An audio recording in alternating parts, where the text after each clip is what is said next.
J'appelle maintenant à nous rejoindre Xavier Vittori, qui est le directeur de l'urbanisme et du développement urbain de la ville de Troyes, et qui va nous parler des continuités plantées et des jardins publics à Troyes, de la politique mise en place par la ville en la matière. Bienvenue. Merci. D'accord. Je précise qu'il y a quelques places assises devant, donc pour les gens qui seraient très loin ou debout, n'hésitez pas à vous rapprocher. Donc Xavier Vittori, donc directeur de l'urbanisme à la ville de Troyes, mutualiser Troyes Champagne Métropole, puisque c'est dans l'air du temps évidemment de prendre la ville-centre et de l'étirer à l'extérieur, et puis également donc directeur de projet cœur de ville depuis 2018.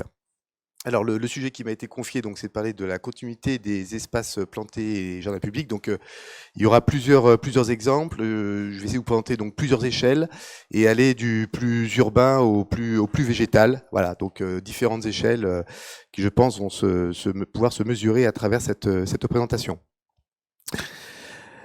Alors rapidement, donc on est à l'est-sud-est de la région parisienne, on est à 1h30 de train de Paris. Justement, on est concerné par la gare de l'Est et sa végétalisation, puisque nos trains arrivent en gare de l'Est. Et on se retrouve donc dans un grand triangle donc, de grandes métropoles régionales, donc Strasbourg, Dijon et puis la région parisienne. Donc un grand territoire, 81 communes, donc on est passé d'une petite agglomération de 11 à 19 communes, puis 81. Donc c'est vrai que c'est des vrais bouleversements pour les territoires, mais bon, voilà, je crois que je n'apprends rien. Je pense que toutes les collectivités ici présentes sont un peu concernées par le sujet. Donc la ville-centre, 61 000 habitants et un cœur historique. Je vais être obligé de parler un tout petit peu de patrimoine, puisque je crois que c'est aussi l'idée dans l'attractivité de nos territoires, c'est parler du vert, de la biodiversité, mais également comment est-ce qu'on aménage tout ça avec le patrimoine. Et rappeler simplement que c'est une ville de bois, une ville de pans de bois. 80% des bâtiments sont en bois, donc soit des bois 16e plutôt apparents, encorbellement, ferme d'avant-corps, fenêtres à meneaux, mais surtout aussi des enduits également qu'on peut retrouver sur le patrimoine plutôt 19e. Mais bon, le but n'est pas faire un cours d'architecture. Dire simplement donc un plan de sauvegarde et mise en valeur, également toute une ZPPUP, donc zone de protection du patrimoine industriel, puisque c'est un territoire qui a été fortement marqué par la bonneterie, le textile, dont on a encore des magasins d'usines qui ont été créés pour la première fois donc sous forme d'outlet à la porte de la ville et qui attirent encore 4 millions de visiteurs par an. 35% de notre territoire, si on cumule toutes les protections, donc ici vous avez la petite carte de la DRAC, entre les périmètres de 500 mètres, ZPPUP et PSMV, c'est 35% du territoire, donc autant avoir de bonnes relations avec l'ABF pour traiter nos dossiers. Alors, très rapidement, parce que, voilà, tout à l'heure, Niort en a parlé, donc une grande prise de conscience de la part des élus, on va dire, avec l'après-Grenelle de l'environnement.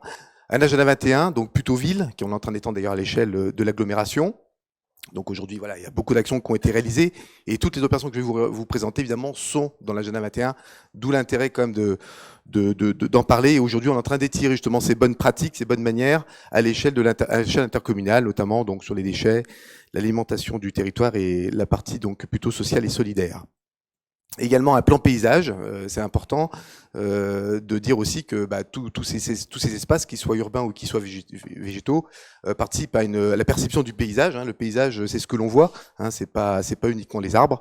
Et donc, pour nous, en tout cas, c'est aussi la prise de conscience de l'eau, puisque comme Paris, nous avons la Seine qui coule, et notamment de nombreuses rues, puisque la bonnetterie et auparavant l'activité artisanale faisait que les hommes ont créé de nombreuses rues dans la ville pour pouvoir justement alimenter soit la force motrice, soit pour la teinture, soit pour la force motrice que l'eau pouvait apporter. Et puis des actions plus symboliques, mais qui sont comme importantes, c'est l'arbre dans la ville, et notamment donc une grande campagne qui a été faite, on va dire il y a maintenant 5-6 ans, avec notamment des arbres d'implantation, des arbres fruitiers également. Donc on pourra parler aussi de se nourrir dans la ville, sujet qui n'a pas été abordé jusqu'à présent, et tout ça évidemment dans un grand cadre partenarial, que ce soit associatif, que ce soit avec les écoles. Ici devant là un arbre planté avec le préfet et François Barouin, donc devant la préfecture. Je crois que c'était l'arbre du centenaire. Alors les actions, donc j'en ai ciblé quelques-unes. Donc parler d'abord du centre-ville et comment est-ce qu'on a réintroduit ou en tout cas conforté la nature dans la ville, un écoquartier, mais notamment les espaces verts qu'on a pu créer. Alors pareil, on n'est pas à Singapour, mais on a aussi une vélo-voie qui a pris place en lieu et place d'une pénétrante qui ne s'est jamais réalisée, et donc une vraie opportunité de créer un immense corridor vert à l'ouest de la ville. Et puis enfin, je terminerai par le parc des Moulins, donc la partie beaucoup plus végétale, avec aussi une maison des maraîchers, donc aussi un petit clin d'œil sur l'agriculture urbaine. Alors sur la requalification urbaine, dire simplement donc on a été accompagné au tout départ par Jean-Michel Vimotte qui nous a dressé un grand plan guide des espaces publics qu'on continue à appliquer au jour d'aujourd'hui. Donc c'est le plan que vous avez en haut à gauche. Nous définir une charte des matériaux. Bon, jusque là, je pense que beaucoup de villes ont pu travailler cet aspect-là. Et l'idée, en effet, ça a été de pouvoir réintroduire l'arbre, l'eau dans la ville, mais également travailler aussi sur tout ce qui est sculpture. Tout là, on a parlé aussi de plan lumière. Voilà, donc la ville aussi la nuit, évidemment un élément important. Donc une très grande continuité depuis plus de 20 ans, aussi une stabilité politique aussi qui a permis de travailler de la sorte. Et donc petit à petit, donc on est passé des artères principales et commerciales aux quartiers un peu plus périphériques, jusqu'à donc aujourd'hui à déborder et aller chercher même le quartier gare. Donc sur l'image de droite, on sort carrément donc du secteur sauvegardé et on va chercher les espaces périphériques qui sont aussi signe de modernité et de relations notamment avec la région parisienne. Donc voilà, ça produit des images intéressantes en termes de place. On a essayé de réintroduire des fontaines, de l'eau, des arbres. Donc comme je viens de le dire, on s'est fait accompagner notamment. Alors elle n'est pas là, elle est, je sais plus, donc par des paysagistes. Michel Courajou, pour pas le nommer, sur la place de la préfecture, de l'hôtel de ville, pardon, c'est qui est derrière moi. Des sculptures, voilà, pour aussi rendre la ville un peu distrayante, animée. Et puis donc partout, donc du buis, des arbres, des éléments, voilà, sur l'espace public. Alors, on a travaillé sur différentes échelles, ce que je disais tout à l'heure. Donc, on a également travaillé dans toutes les cours des musées, de certaines propriétés. Je pense à l'Hôtel-Dieu, voilà, avec le conseil départemental. Donc, on est allé verdir en fait nos sols qui étaient justement un petit peu minéraux, avec notamment des jardins éphémères, des fois hors sol, que l'on peut aussi aménager au gré des saisons, mais également avec les habitants. Donc, c'est les photos de droite. Travailler aussi sur des petites chartes ou des petites conventions au pied d'immeubles. À recréer des petites fosses pour planter donc quelques arbres ou des bambous sur une des photos. Alors voilà pour le centre-ville, donc c'est un processus qui se continue. Là donc en effet une vélo-voie que nous avons créée en lieu et place donc d'une pénétrante. Donc c'est 10 km de voies et ça dessert 5 communes sur lesquelles donc nous avons pu remplacer de ce grand projet des années on va dire 80-90 dans les années 2000, donc en cette vélo-voie qui s'est aménagée au cours des 5-10 dernières années. Alors excuse-moi, je parle un peu vite, mais du coup, c'est le jeu.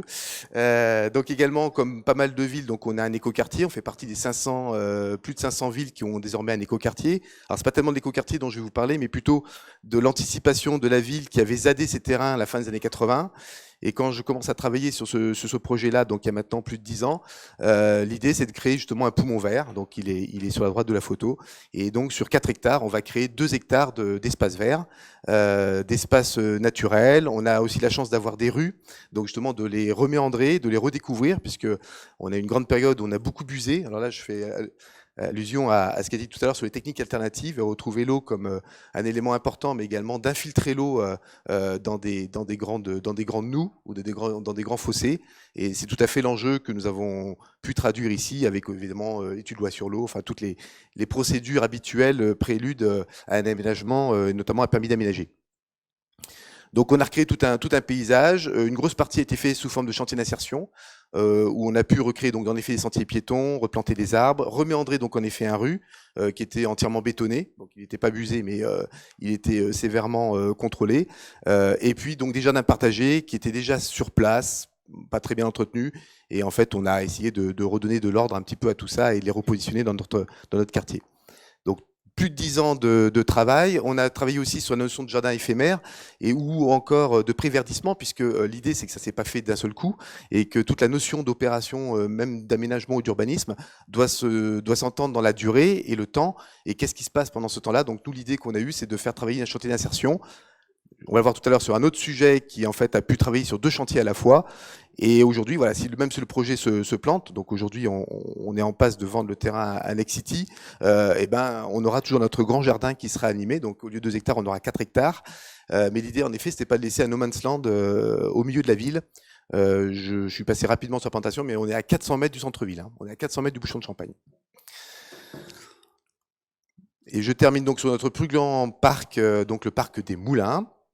Donc là, c'est en plein centre-ville, donc un terrain que la ville a acheté à l'amiable à une société pour refaire donc un grand parc vert. Donc là, on est sur une échelle beaucoup plus grande. Hein. On est sur 25 hectares, dont 10 qui ont été aménagés autour du maraîchage.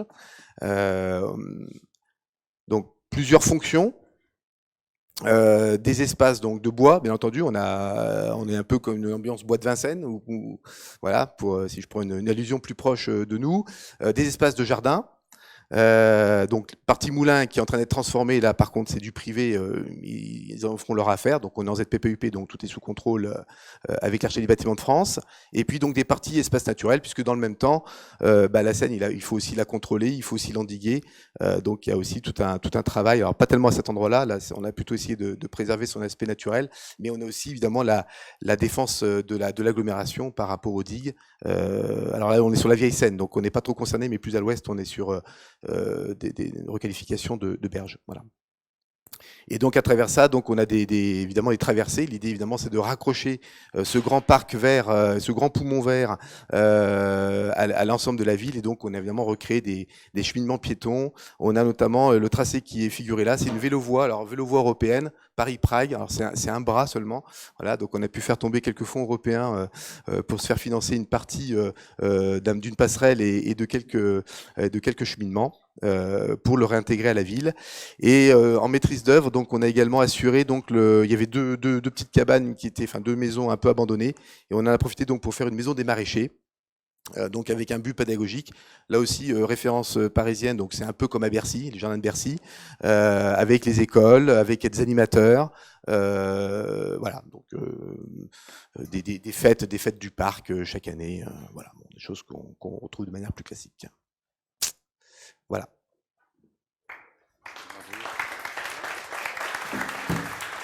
Bien, merci infiniment, bravo. Écoutez, c'était très intéressant, puis c'est un exemple à la fois différent mais cohérent avec ce qu'on a vu avant. J'ai retenu, parce que c'est vrai que le centre-ville de Troyes, que j'avais l'honneur de découvrir, je pense, cumule tous les classements possibles en termes de patrimoine. Donc c'est intéressant de voir qu'on peut faire beaucoup de choses, y compris en secteur sauvegardé. Madame la directrice adjointe de l'école de Chaillot. J'ai beaucoup aussi noté le fait qu'il y avait une liaison entre le centre-ville et la périphérie, dans le bon sens du terme, et que ça permettait effectivement peut-être de faire justement des liaisons, des connexions, et non pas que les gens s'ignorent. J'étais pas, à titre personnel, très familier des jardins éphémères, donc c'est vrai que c'est une notion que je trouve très intéressante, et si on avait le temps de le développer, ce serait bien sûr intéressant. Et aussi, vous avez parlé de la ville qui nourrit. Alors, sans parler de la partie agriculture urbaine qui sera vue tout à l'heure, mais qui est une agriculture marchande au sens juste et légitime du terme.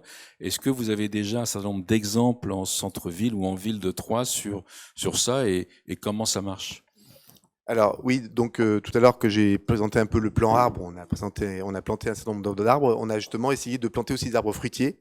Alors pas tellement dans le centre-ville parce que ça peut avoir aussi des petits soucis en termes de propreté, et voilà. Mais par contre dans les grands espaces, que ce soit la grande vélo-voie des Viennes là sur lequel on a fait cette reconversion, mais également le parc des Moulins et puis également l'écoquartier, on s'est attaché. Là c'est Marc Brett, le maire adjoint au développement durable, qui s'est vraiment attaché à planter des arbres fruitiers et pas uniquement des arbres d'ornement. Pour l'instant, ça fonctionne plutôt pas mal, évidemment au gré des saisons. Voilà, donc ce sont un peu des tentatives que l'on fait pour justement, alors à la fois la biodiversité, pour avoir justement d'autres essences, et puis voilà, si en même temps on peut faire des tartes aux pommes, et voilà, c'est toujours ça de gagner. Oui, c'est vrai que le patrimoine, c'est aussi le patrimoine contemporain. Il y a une bibliothèque quand même extraordinaire, hein, en plein cœur de ville.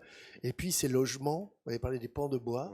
Donc le travail de Florence Lipski, par exemple, justement sur des résidences étudiants et autres, là aussi qui figure parmi les références françaises, je tiens à le souligner. C'est vrai, Donc c'est un ensemble, je trouve, d'une cohérence formidable.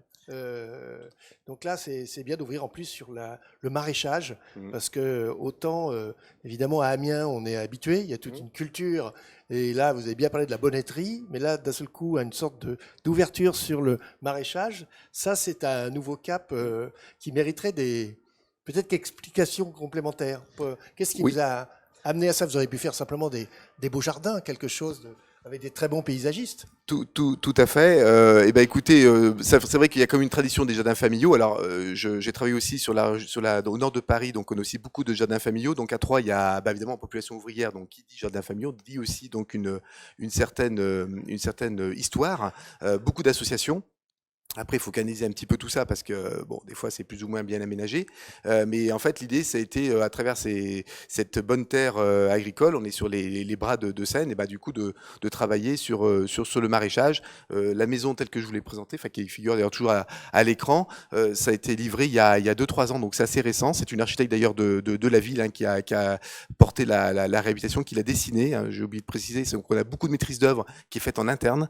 Hein, on a eu quelques signatures de paysagistes, ou d'architectes, mais globalement, il y a beaucoup de choses qui sont faites en interne, en tout cas dans le suivi des chantiers, et puis les études préalables. Et donc voilà, dans ces grands espaces, on parle quand même de 25 hectares en plein cœur de ville. Ouais, il nous semblait quand même important d'avoir une partie pour le maraîchage, et notamment le côté pédagogique avec les écoles.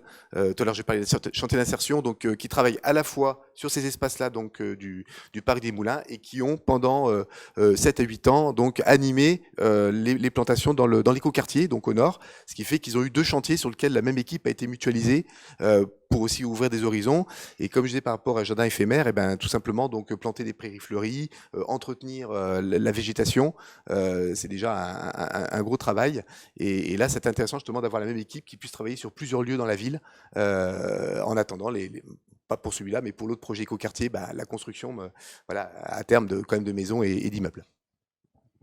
Moi, j'ai des questions plutôt d'ordre économique ou financier. Finalement, est-ce que vous constatez, après un certain nombre de ces chantiers réalisés maintenant, un effet peut-être d'attractivité sur une partie de la ville qui en avait perdu? Je ne sais pas si c'est le cas dans votre ville, soit pour des raisons de fonctionnalité, soit d'usage, soit de circulation, soit de qualité urbaine. Première question. Et puis une deuxième question sur le financement. Vous disiez tout à l'heure que vous aviez obtenu un financement européen pour la voie verte.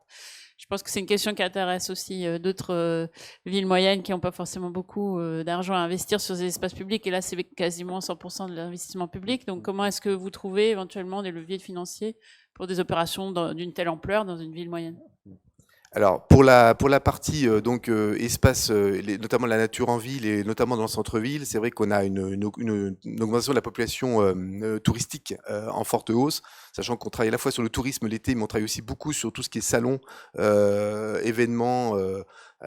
Voilà, donc on a aussi des salles de spectacle, etc. Donc on travaille aussi bien l'hiver. Donc on essaye de pas avoir que du tourisme que saisonnier, hein, justement au contraire d'attirer aussi des assises ou des colloques, ce qu'on appelle le tourisme d'affaires entre guillemets. Voilà, donc enfin à notre échelle, hein, bien entendu. Et donc en tout cas, ce qui est sûr, c'est que le nombre de touristes est en augmentation constante. Et donc voilà, tous les efforts que l'on peut faire à la fois sur l'espace minéral, mais également tous les espaces végétalisés participent. Là, l'histoire des fontaines qu'on réintroduit sur chaque place également permet à la fois de tempérer un petit peu ces éléments-là, de créer des aires de jeu pour les enfants.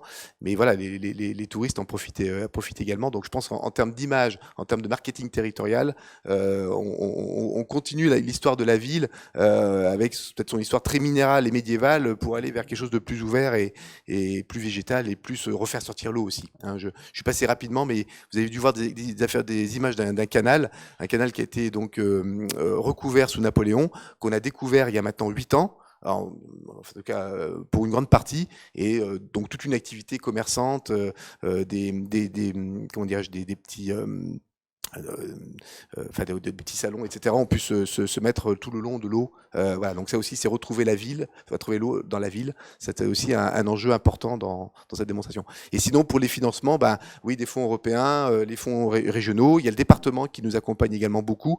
Ben, voilà, on est aussi chef-lieu du département, donc, et c'est tout l'enjeu de Cœur de Ville, c'est que si les centres urbains fonctionnent bien, avec leur rayonnement culturel, historique, économique, ben, tout le département se porte bien. Donc c'est vrai qu'on est aussi très très accompagné par le département et puis bon, quelques appels à projets aussi sur lesquels on a pu répondre. Juste pour information, c'est peut-être anecdotique, mais on vient d'avoir là il y a quelques semaines donc aussi une fleur d'or dans le concours des villages fleuris. Mais en tout cas, c'est aussi quelque part au-delà de l'anecdote, c'est aussi toute la mobilisation de nos services à la fois donc développement durable, puisque là vous voyez bien j'ai fait une synthèse. C'est pas tellement ma partie en fait. Hein, moi l'urbanisme, on est un peu généraliste. Donc de mes collègues du développement durable et donc de l'espace public. Et donc voilà, c'est aussi une manière de faire travailler aussi nos équipes sur des challenges un peu comme cela.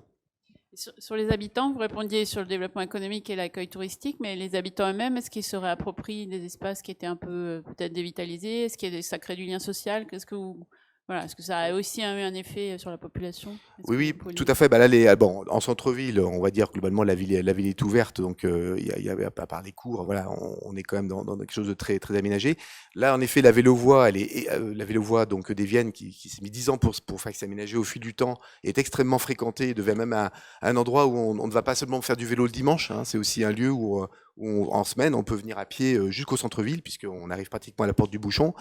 Pour l'écoquartier, en effet, on a offert un nouvel espace vert de 2 hectares. Il est très, très fréquenté, puisque autour, on a aussi le logement social. On a des espaces aussi de collectifs où on n'a pas trop de place chez soi, donc c'est aussi le but pour cela. Et puis là, ce grand poumon vert donc de 25 hectares, là, c'est vrai que c'est un espace qui fonctionne très bien. Il y a plusieurs fêtes qui sont organisées, même des manifestations sportives. Et là, du coup, c'est un vrai lieu de récréation. Et puis, donc pédagogique aussi avec les écoles, un gros travail aussi avec les écoles de la ville. Merci. Est-ce qu'il y a des questions parmi vous? Profitez-en parce que nos intervenants sont là aujourd'hui. Vous les reverrez peut-être pas sitôt et il y a certainement des choses à apprendre.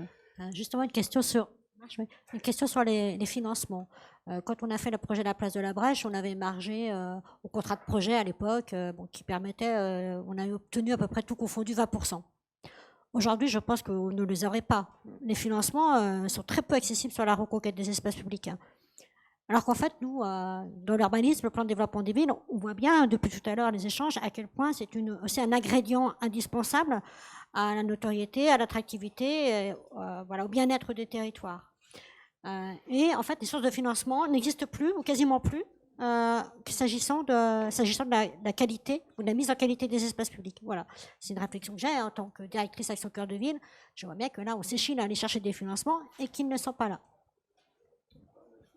Bon, non, mais juste d'abord, l'avantage d'Action Cœur de Ville, c'est que ça met quand même tout le monde autour de la table. Ça ne veut pas dire que ça crée des petits pains facilement, mais au moins, à partir du moment où il y a un projet, généralement, on arrive, autant que faire se peut, à trouver en tout cas un certain nombre de financements. Mais puisqu'il y a eu l'allusion au fonds européen, un des grands enjeux des négociations actuelles, et que porte d'ailleurs pour notre gouvernement la ministre de la Cohésion des Territoires, Jacqueline Gouraud, puisque c'est celle qui est en charge de cette négociation avec ses homologues européens, est de faire en sorte que dans les prochains fonds structurels, la dimension cœur de ville soit prise en compte à part entière. Parce qu'on est sur du transversal par définition. On a sur nos modes de financement nationaux, qu'ils soient centraux ou territoriaux, comme dans les fonds européens, il y aura des trucs pour ceci, des trucs pour cela, mais on voit bien dans les deux projets qui ont été présentés, c'est une vision d'ensemble. Et c'est quelque chose qui est bien sûr fait appel, je dirais, à différents ingrédients de mobilité, d'environnement, de développement économique, etc., etc. Et donc, je pense qu'on va y arriver, mais nous, en tout cas, nous plaidons beaucoup. La ministre le porte au niveau européen. Je crois qu'il y a déjà quelques ouvertures qui existent dans les fonds actuels, mais c'est l'idée que, d'ailleurs, nous sommes partenaires, nous, Action Cœur de Ville, avec l'association Centre-Ville en Mouvement, qui fait des assises européennes du centre-ville au mois de juin, et on les fera à Strasbourg, à l'intérieur du Parlement européen, dans l'hémicycle, pour justement être aussi un moteur un peu de lobby, au bon sens du terme, sur la dimension cœur de ville de tous les fonds structurels. Voilà. Donc on espère que grâce à ça, on est assez raisonnablement optimiste que cette dimension va être davantage prise en compte. Après, je ne suis pas dans le détail des discussions, mais nous apportons des arguments derrière. Et peut-être qu'à travers ce prisme fonds européen pour lequel nous battons, ça pourrait aussi, dans les futurs contrats de plan région et leurs volets territoriaux, faire en sorte que la redynamisation des cœurs de ville, mais par une approche transversale, et on en voit l'exemple aujourd'hui, on puisse avoir des financements qui transcendent toutes les barrières administratives classiques. En tout cas, on a bien ça en tête. Merci Xavier Vittori pour votre intervention et très beau projet.